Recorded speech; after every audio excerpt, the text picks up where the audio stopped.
Лидерите на Европската Унија повикаа на акција за како што е соопштено одбрана на достоинството на мигрантите. До ова доаѓа пред најавениот итен состанок со цел намалување на тензиите на европските јужни граници поради ескалацијата на мигрантската криза. Министрите за внатрешни работи на Европската Унија на 14 септември во Брисел ќе одржат итен состанок за кризата со мигрантите, соопшти претседавачот на Унијата Луксембург. Во соопштението се наведува дека состојбата со мигрантите и бегалците надвор и во границите на Европската Унија неодамна примила невидени размери. Состанокот, како што е соопштено, би бил обид за потсврст европски одговор на бранот мигранти. Европа треба да престане да се поместува и да почне да се движи, изјави италијанскиот премиер Матео Ренци, кој уште еднаш побара порамноправно распоредување на мигрантите меѓу 28 членки на Европската Унија. Европа се соочува со рекорден број луѓе, околу 300.000 од почетокот на годинава, влегоа во кризата која ги покажа големите разлики во самата Унија. Шефот на француската дипломатија Лорен Фабиус оцени дека е скандалозно тоа што некои источноевропски земји одбиваат да прифатат повеќе мигранти.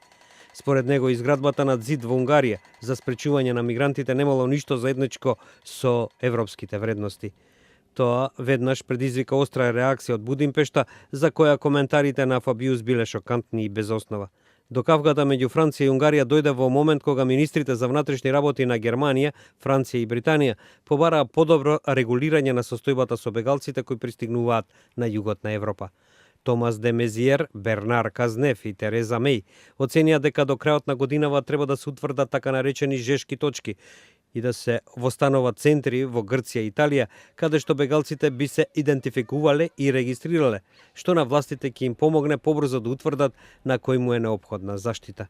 Германија, во која годинава голем број луѓе од балканските земји поднесоа барање за азил, сака што побрзо да се утврди кои земји се сигурни, што би го олеснило враќањето на одбиените подносители на барање за азил.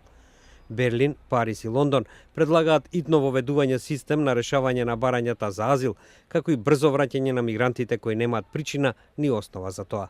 Во меѓувреме, Австралија побара повеќе европски земји да земат учество во воздушните напади врз милитантите на Исламската држава во Сирија и Ирак, со цел да се стави крај на кризата со мигрантите во Европа. Шефицата на австралиската дипломатија Џули Бишоп оцени дека милитантите на Исламската држава главно се одговорни за раселувањето на милиони луѓе во Ирак и Сирија. Неопходен ни е обединет фронт со цел да победиме оваа терористичка организација која присили многу луѓе да ги напуштат нивните домови, изјави таа.